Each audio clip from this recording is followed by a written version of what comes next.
In this lecture, we'll quickly revise or quickly revisit the topic KTG. So you can, if you have missed certain points, then you can note this down somewhere.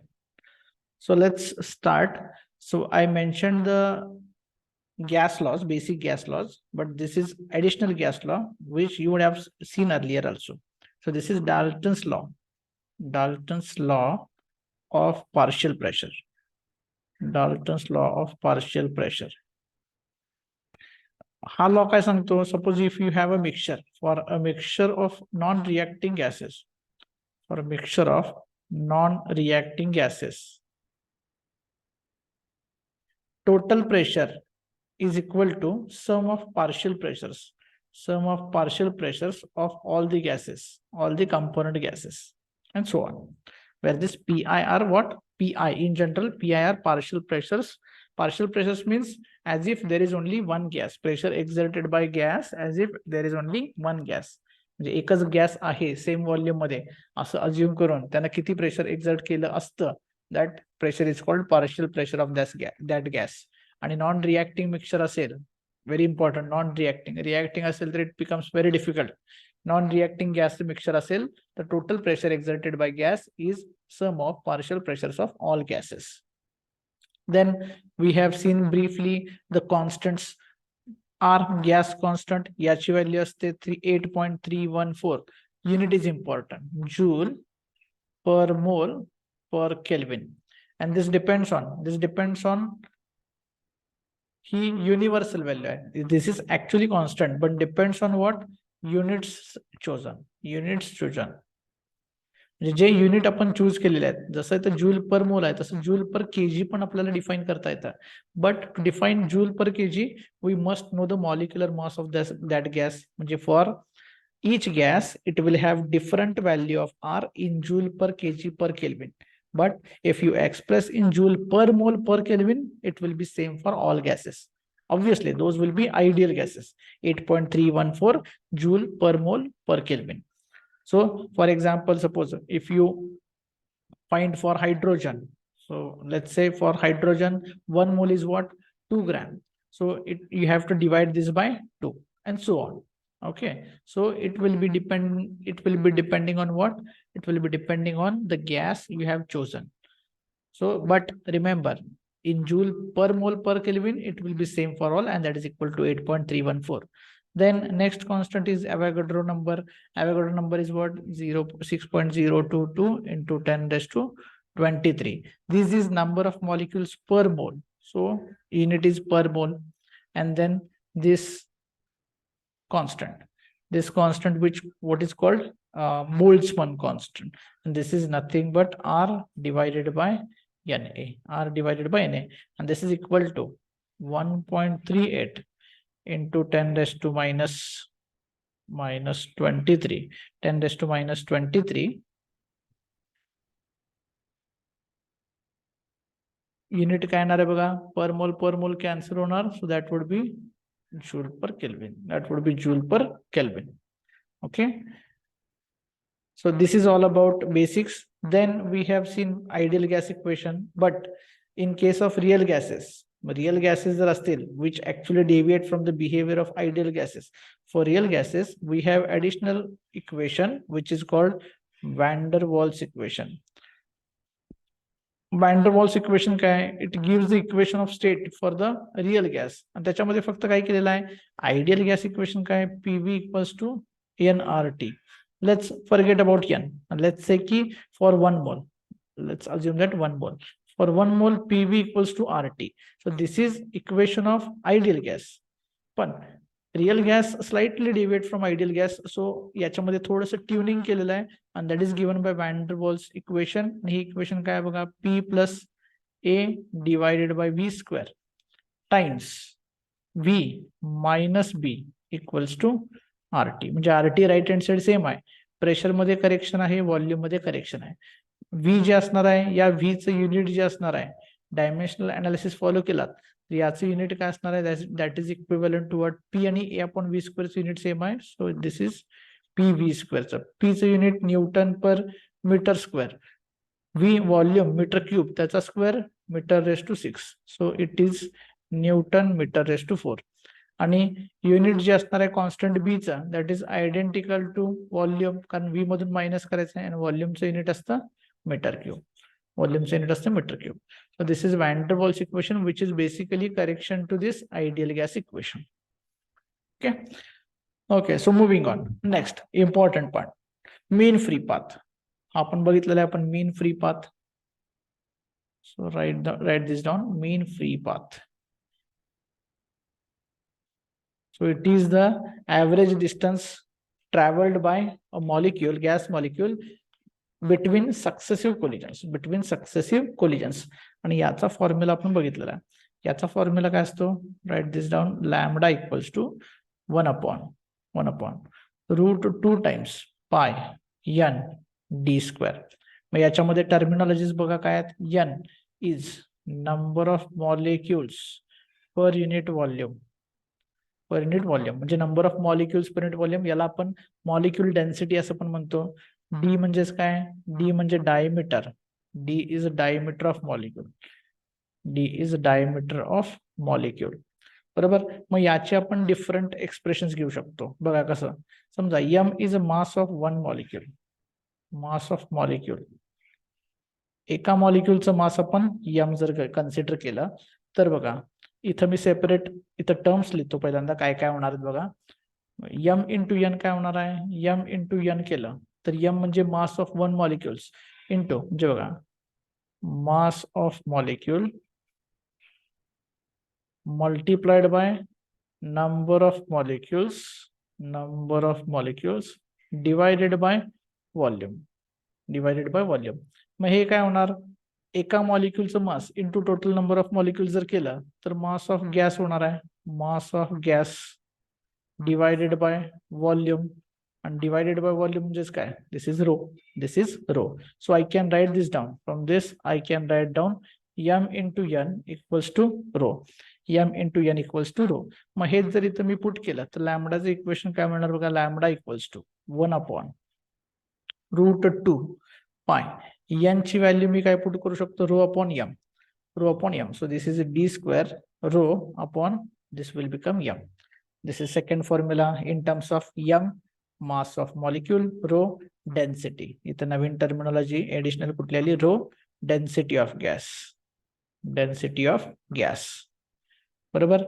त्याच्यानंतर बघा त्याच्यानंतर ideal gas relation आहे. Ideal gas relation काय बघा. PV equals to nRT. PV equals to nRT.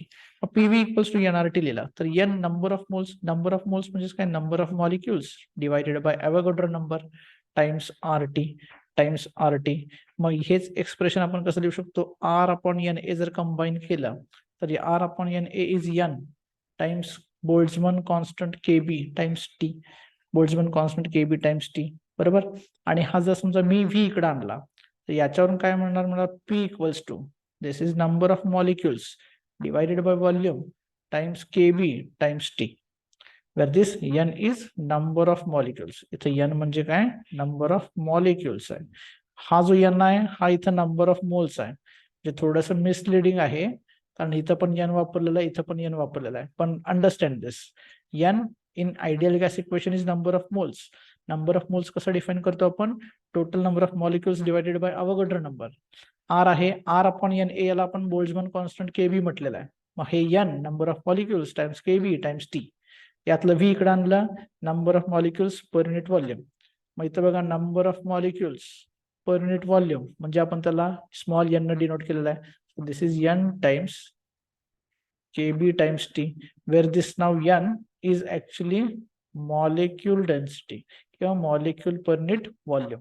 मग इथून याच्यावरून आपल्याला n ची व्हॅल्यू काय लिहिता येते? n ची व्हॅल्यू आपण P divided by KB times T लिहू शकतो. ही जर व्हॅल्यू पहिल्याच फॉर्म्युला मध्ये मी पुट केले तर I get another formula for this 1 divided by √2 पाय d स्क्वेअर. आणि n ची व्हॅल्यू काय आता P. इथं P येणार आणि इथं KB टाइम्स T येणार. KB times T, where this P is now pressure of gas. And T is absolute temperature. Absolute temperature of gas. म्हणजे मला काय करतायत, आपण डिफरंट फॉर्म्युले आपण डिराईव्ह केले, डिफरंट फॉर्म्युले डिराईव्ह केलेत. मग आता बेस्ड ऑन दिस फॉर्म्युला तुम्हाला काय काय रिलेशन मिळतात बघा. From first, lambda, lambda is inversely proportional to n. N म्हणजेच काय, मॉलिक्युल्स पर युनिट व्हॉल्यूम. त्याच्यानंतर lambda is inversely proportional to d square, d square diameter of molecule. Second वरून मिळतं तुम्हाला lambda proportional to small m. Small m is mass of one molecule. Lambda proportional to 1/ρ. 1/ρ density of gas. म्हणजे जितकी density जास्त तितका mean free path कमी. Inversely proportional to radius. तिसऱ्या relation वरून lambda proportional to temperature. Temperature, absolute temperature जितकं जास्त तितका मीन फ्री पाथ जास्त. आणि लास्ट काय मिळतं, lambda inversely proportional to pressure of gas. Inversely proportional to pressure of gas. So this is important for us. आणि हे मिळवण्यासाठी आपल्याला हे पहिल्यांदा 3 फॉर्म्युला डिराईव्ह करणं यायला पाहिजे. म्हणजे बेसिक फॉर्म्युला हाच आहे, पण या ज्या डिफरंट टर्मिनॉलॉजीज आहेत, this is number 1, this is number 2, या वापरून आपण हे ऍडिशनल, म्हणजे 1 पासून हा फॉर्म्युला डिराईव्ह केलाय, 2 पासून आपण हा फॉर्म्युला डिराईव्ह केलेला आहे. आणि from this we get to know the dependence on lambda on different parameters like these 6 parameters mentioned over here towards right. So write this down.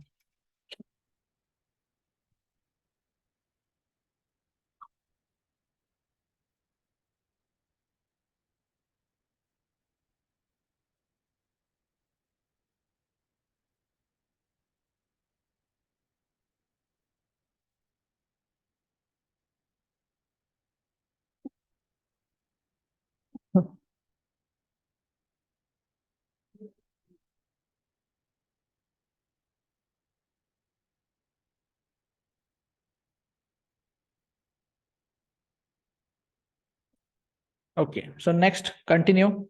Next point is RMS speed. Next is RMS speed. So we'll denote this by VRMS. Okay, so VRMS ची definition बघा, basic definition काय, VRMS ची definition काय, it is the square root of average of squares. कसं लिहितोय बघा मी, symbol कसा लिहिलेला आहे बघा. व्ही स्क्वेअर त्याच्या डोक्यावर 12 आहे, म्हणजे ऍव्हरेज आहे ते पूर्ण व्ही स्क्वेअरच आहे, आणि मग त्याचं स्क्वेअर रूट काढायचं आहे. म्हणजे मी परत वर्ड मध्ये लिहितो मी इथं, this is square root of, this is square root of average किंवा mean of V square, mean of V square. मग हे फाइंड आउट कसं करायचं बघा. स्क्वेअर रूट ऑफ म्हणजे काय, ब्रॅकेट मध्ये लिहिला मी, ब्रॅकेटचा square root of 1/2. Mean of V स्क्वेअरचा मीन, ज्याचा मीन काढायचा आहे त्यांची आपण बेरीज करतो आणि डिवायडेड बाय किती आहेत ते करतो.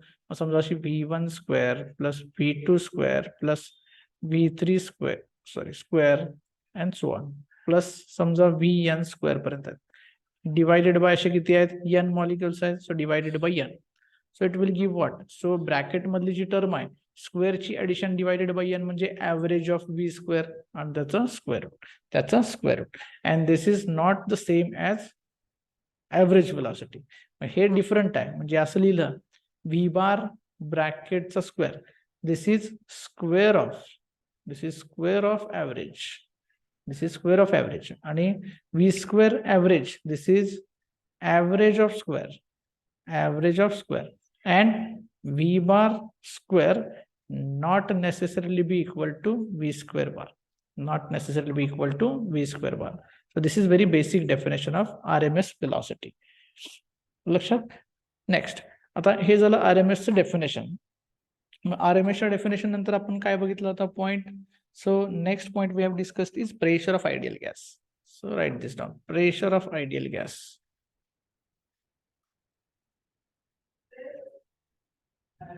प्रेशर ऑफ आयडियल गॅसचा आपल्याला फॉर्म्युला मिळाला होता, P equals to 1/3 of M times N times VRMS square divided by capital V. Capital V is volume, बरोबर. M mass of molecule, again same terminology. N number of molecules, मी इथे लिहितो terminologies तुमच्यासाठी. M mass of molecule mass of molecule, n number of molecules, number of molecules. त्याच्यानंतर याच्यावरूनच मी लिहिणार आहे RMS velocity is clear, बरोबर. आता मग मास ऑफ एक molecule into number of molecules केलं तर टोटल मास मिळणार आहे. So I will get 1/3. This is m. So this is capital M mass of gas. So this is what mass of gas. गॅसचं मास कसं find out करणार आहे आपण? एका मॉलिक्युलचं मास इंटू किती नंबर ऑफ मॉलिक्युल्स आहेत, म्हणजे टोटल मास मिळणार मला गॅसचा. This is m divided by हे व्हॉल्यूम आहे टाइम्स VRMS स्क्वेअर. आणि आता हे बघा m divided mass per unit volume, यालाच काय म्हणतो आपण 1/3 rho density times VRMS square. VRMS square लक्षात, म्हणजे प्रेशरचा फॉर्म्युला काय मिळाला आपल्याला 1/3 rho V square. 1/3 rho V square. Rho is the density, row is the density of gas, बरोबर. त्याच्यामध्ये आता मग आपण आयडियल गॅस इंट्रोड्यूस करू शकतो. PV equals to NRT. PV equals to NRT. मग याच्यावरून आपल्याला काय लिहिता येतं बघा, PV equals to n number of moles mass of gas divided by molecular mass of gas m0 times RT times RT. मग आता हे जर इकडे घेतलं मी, हे जर इकडे घेतलं V, तर याच्यावरून मला काय लिहिता येतं बघा, P equals to m divided by V. m divided by V times RT upon m0. जे RT अपॉन m0 सेपरेट केलं m आणि हे V एकत्र आणलं तर this is what, this is rho RT divided by m0. Rho RT divided by m0. मग हे P आणि हे P हे दोन्ही तुम्ही काय करू शकता, इक्वेट करू शकता आणि याच्यावरून मग तुम्ही RMS वेलोसिटी वगैरे पण फाइंड आउट करू शकता. So this is basic expression for finding the pressure of ideal gas, and this is derived from the equation of state or ideal equation of gas. So based on this, we are going to see the formulae of RMS speed now. बघा RMS speed चे फॉर्म्युले काय होतात बघा आता. So next is formula for RMS. Again, I am going to write the same title, RMS speed, but this is the dependence of RMS speed on different factors. So VRMS equals to, मग आपण मगाशीच प्रेशरचा formula लिहिला, pressure equals to 1/3 rho VRMS square. मग from this I get a basic relation VRMS equals to square root of 3P divided by rho. 3P divided by rho. Again P by rho मगाशी equation of state वरून तुम्ही लिहिलेला आहे. P equals to मगाशी slide म्हणजे मगाचाच point, rho RT divided by m0. So from this I can write P by rho equals to RT upon m0. So I get another formula, VRMS is equals to square root of P by rho ची value put करा. This is 3RT upon m0. 3RT upon m0. So from this आपल्याला काय काय कळतं, VRMS directly proportional to square root of T and VRMS inversely proportional to square root of molecular mass of gas, molar mass of gas. लक्षात, म्हणजे हे फॉर्म्युले कशा पद्धतीने derive केलेले आहेत लक्षात. So these are the different फॉर्म्युले फॉर VRMS आणि हा डिपेंडन्स महत्वाचा आहे. आता ह्याच्यामध्ये की पॉइंट नोट करण्यासारखं काय बघा, remember this one, VRMS does not depend on pressure of gas.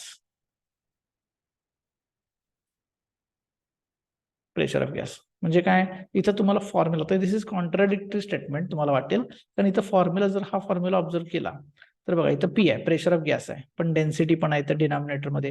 म्हणजे जर तुम्ही गॅसचं प्रेशर जर चेंज केला तर त्याच प्रपोर्शन मध्ये डेन्सिटी सुद्धा चेंज होत असते गॅसची.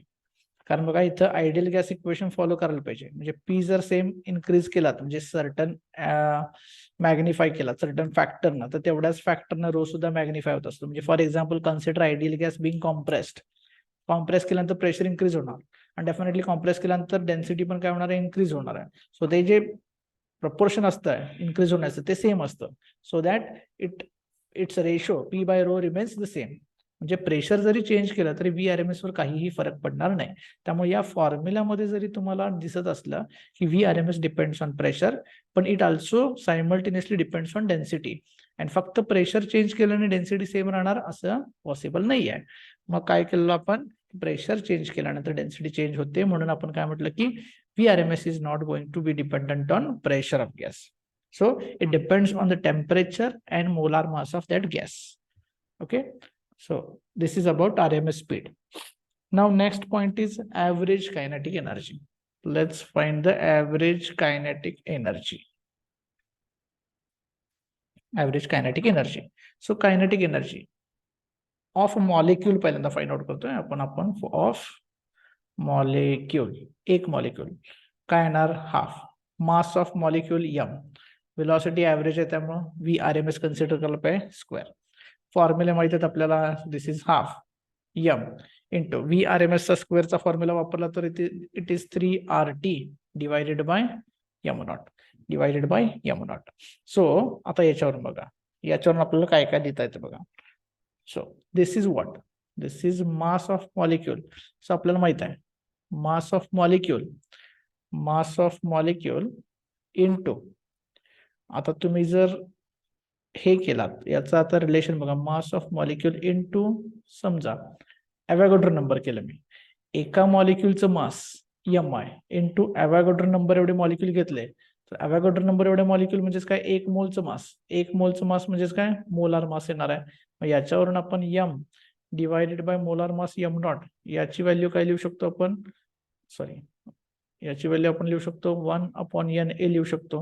मग जर ही व्हॅल्यू इथं पुट केली m/m नॉट ची व्हॅल्यू, तर काय येणार बघा, this is half. So I write this is 3/2 RT divided by NA, RT divided by NA.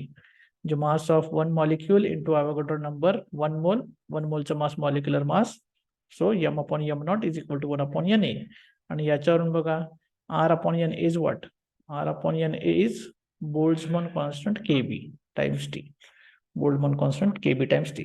So we can define basically so many equations. फक्त आपल्याला इंटर रिलेशन्स त्यांच्यामधलं माहित पाहिजे. म्हणजे केईचा फॉर्म्युला काय मिळाला, केईचा फॉर्म्युला तुम्ही मल्टिपल वेज मध्ये लिहू शकता. अल्टिमेटली तुम्हाला काय फॉर्म्युला मिळालेला आहे, 3/2 KT, and this is for one molecule. Remember this is for one molecule. मग समजा टोटल Ke आपण फाइंड आउट केली, total kinetic energy per unit volume find out केली, per unit volume of gas. तर total kinetic energy काय असणार बघा. So I write this down, this is 3/2. समजा हे एक्सप्रेशन कन्सिडर केलं मी, 3/2 RT/NA, RT/NA. हे झालं एका मॉलिक्यूलचं. समजा असे n मॉलिक्यूल्स आहेत, नंबर ऑफ मॉलिक्यूल्स आपण किती कन्सिडर केले, capital N. So this is total kinetic energy. आणि पर युनिट व्हॉल्यूम आहे म्हणजे 1/व्हॉल्यूम करायला पाहिजे, 1/व्हॉल्यूम करायला पाहिजे. अगेन इथं बघा आता n divided by v, n divided by v is what, n divided by v is nothing but small n. Small n म्हणजेच काय, आता हे बघा मी काय काय कंबाईन करतो, व्यवस्थित लक्ष द्या. आपल्याला gas equation, ideal gas equation वापरायचं आहे. So number of molecules divided by Avogadro number. So this quantity is number of moles. So this is 3/2 RT times n divided by v, where this n equals to what, n number of molecules divided by Avogadro number. This is number of moles. आणि ideal equation काय सांगतं, PV equals to nRT. So nRT divided by volume equals to P. nRT divided by volume equals to what, P. So what I get here, total kinetic energy of gas per unit volume of gas is equals to 3/2 times pressure. 3/2 times pressure. So basic expression तुमचं एकच आहे. म्हणजे इथनं सुरुवात करताना मी 3/2 KT पासून जरी केली असती तर again K is what, R/NA multiplied by total गॅसचं काढायचं असेल, नंबर ऑफ मॉलिक्युल्स मल्टिप्लाय करा, पर युनिट व्हॉल्यूम डिवाइड करा, number of molecules divided by Avogadro number of moles, nRT/V, that is pressure by ideal gas. So it is 3/2 times pressure. It is 3/2 times pressure. As simple as it is. Okay. So ultimately तुम्हाला भरपूर सारे relations मिळू शकतात, पण तुम्हाला हे सगळे म्हणजे जे सप्लिमेंटरी रिलेशन्स आहेत, you should be very good at using this supplementary equations. Okay. So next part to be discussed is So this is actually not in the syllabus, but we can discuss in a brief. Maxwell's law of distribution. Maxwell's law of distribution of molecule speeds. Molecules speed. Maxwell's law काय सांगतो बघा, म्हणजे ह्याचं distribution म्हणजेच काय again बघा. So this is velocity, molecule speed, that's called the speed, and this is delta n upon n. Delta n upon n म्हणजे काय fraction. So this delta n upon n is a fraction of molecules. This is fraction of molecules. म्हणजे total molecule पैकी किती मॉलिक्यूलचं velocity किती आहे हे सांगणारा हे डिस्ट्रीब्युशन आहे, ज्याला आपण मॅक्सवेल्स डिस्ट्रीब्युशन म्हणणार आहे. हा पण ग्राफ जर तुम्ही ऑब्झर्व केला तर it is like this. Like this म्हणजेच काय, एका पर्टिक्युलर वेलॉसिटीसाठी त्याची व्हॅल्यू जी असणार आहे ती मॅक्सिमम असणार आहे. So let's denote this velocity as VP. मग व्हीपी म्हणजे काय बघा, व्हीपी म्हणजेच काय, it is non as most probable speed. Most probable speed. Most probable speed म्हणजे काय बघा, मोस्ट प्रोबॅबल काय म्हटलेलं आहे, कारण या स्पीडसाठी डेल्टा एन अपॉन एन म्हणजे फ्रॅक्शन ऑफ मॉलिक्युल्स याची व्हॅल्यू जास्तीत जास्त आहे. म्हणजेच काय, जेवढे तुमचे गॅसमध्ये मॉलिक्युल्स प्रेझेंट आहेत त्यातल्या जास्तीत जास्त मॉलिक्युलचं जे स्पीड आहे that is equal to what, VP. That is equal to what, VP. म्हणजे it is kind of, you can say, समजा तुमच्याकडे 100 मॉलिक्युल्स आहेत आणि त्या प्रत्येक मॉलिक्युलच्या करस्पॉन्डिंग तुमच्याकडे वेलॉसिटीचा डेटा आहे, म्हणजे स्पीडचा डेटा आहे. मग त्यातली अशी वेलॉसिटी बघा की जी जास्तीत जास्त वेळा रिपीट झालेली आहे. म्हणजे तुम्ही काय म्हणू शकता, समजा ती वेलॉसिटी असेल, समजा ती व्हीपी ने डिनोट केली आपण, म्हणजे व्हीपी ही अशी वेलॉसिटी आहे की जी जास्तीत जास्त मॉलिक्युल्स पजेस करतात. म्हणजे it is kind of median. It is a kind of median of statistical data. It is a kind of median of statistical data. Median म्हणजे काय असतं, it is a number which is repeated maximum number of times. It is a number which is being repeated maximum number of times. Sorry, it is like a mode, not a median. It is like a mode. It is a number which is being repeated for maximum number of times. Median is different. Median is middle information, middle data, if written in increased format. बरोबर. Mode म्हणजेच काय, it is the data which is repeated in maximum number of times. So this is like that. So if you have suppose 100 molecules आणि त्यातल्या जास्तीत जास्त वेळा म्हणजे 100 मॉलिक्युलच्या 100 speeds असणार आहेत तुमच्याकडे, त्यातली कुठली व्हॅल्यू जास्तीत जास्त वेळा रिपीट होते बघा, and that is called most probable speed. कारण ते स्पीड असणार आहे ते जास्तीत जास्त मॉलिक्युल्स आहे. म्हणजे जास्तीत जास्त म्हणजेच काय, त्याच्यासाठी फ्रॅक्शन ऑफ मॉलिक्युल्स, म्हणजे 100 मधल्या समजा 40 मॉलिक्युलचं स्पीड व्हीपी आहे, तर त्या फ्रॅक्शनची व्हॅल्यू किती असणार आहे, 40/100. So it is 0.4. म्हणजे 0.4 फ्रॅक्शन साठी करस्पॉन्डिंग व्हीपी जे असणार आहे ते काय असणार आहे, that is most probable speed.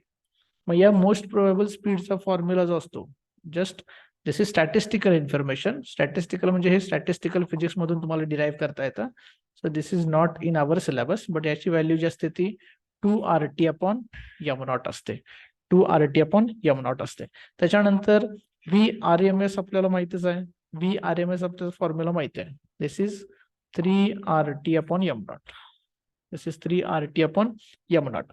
आणि ऍव्हरेज जे स्पीड असतं, जे ऍव्हरेज स्पीड असतं ते average speed is given by 8RT/m0. 8RT/m0. So if you observe this here, याच्या व्हॅल्यूज जर बघितल्या, समजा कोइफिशियंटच्या व्हॅल्यूज बघितल्या 2, 8/π आणि 3, यांची ऑर्डर कशी असणार आहे बघा, ऍव्हरेज वेलॉसिटी जी असणार ते मध्ये या पद्धतीने असणार आहे. So first VP, then somewhere here it will be V average, and somewhere here it will be VRMS. So from this तुम्हाला इन्फॉर्मेशन काय मिळते, VP most probable speed is less than V average which is less than VRMS, which is less than VRMS.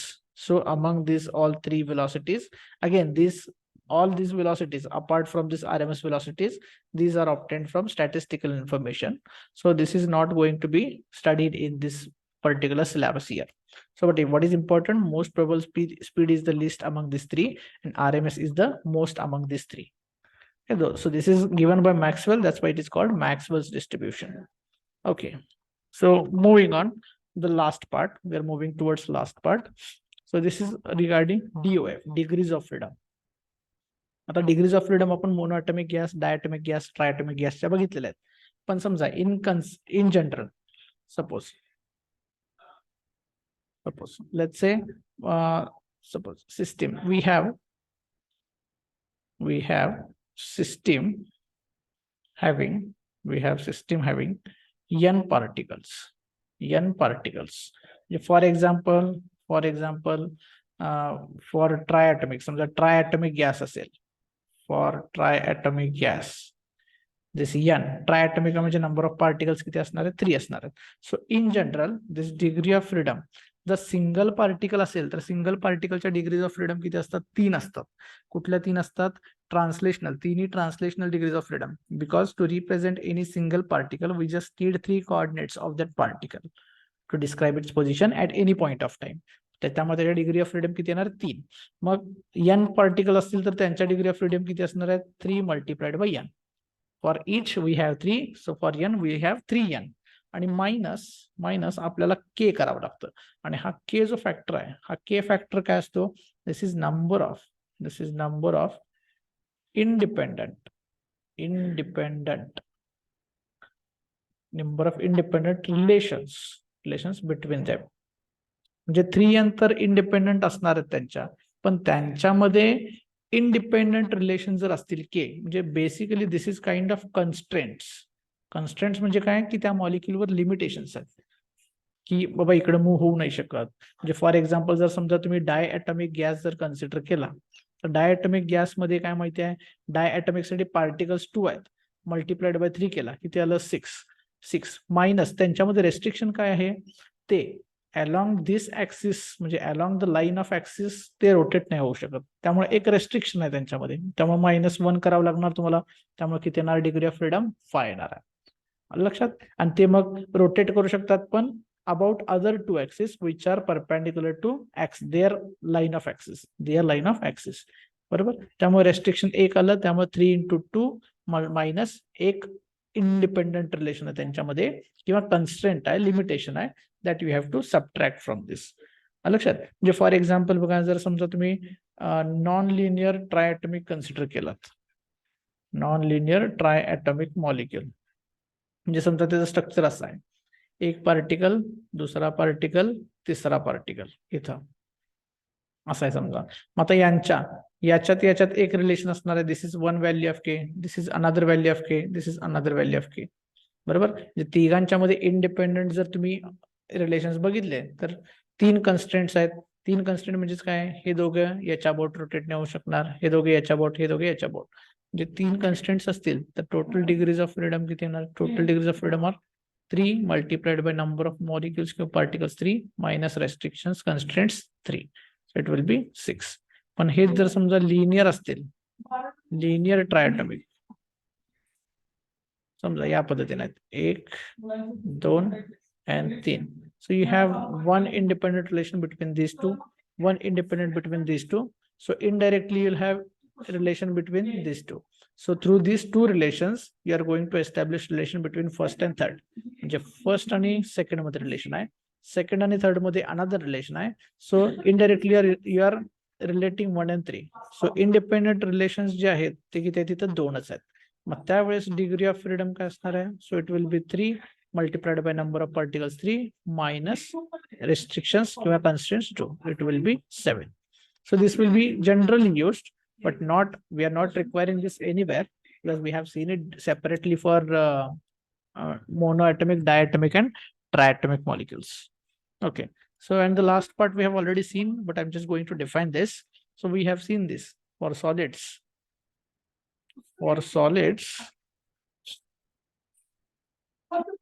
At a temperature nearer to room temperature,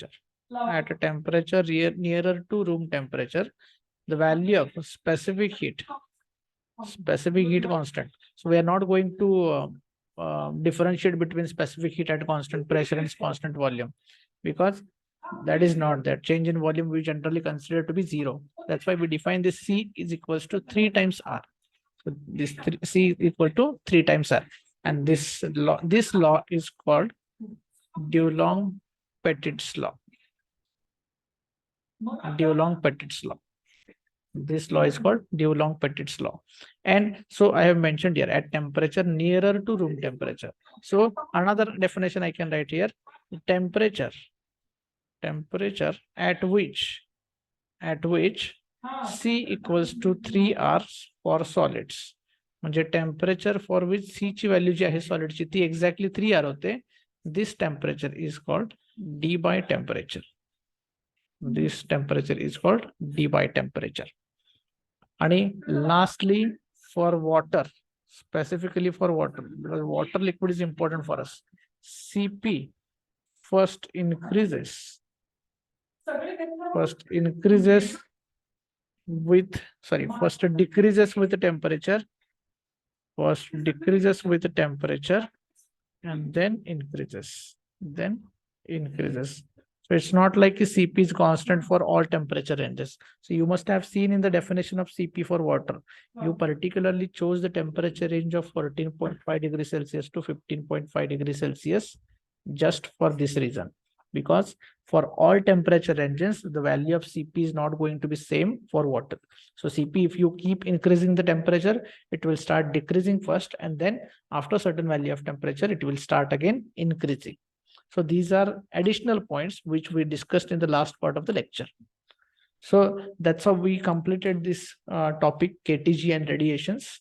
And from the next lecture onwards, we'll be solving the multiple choice questions. So that's it for today's class.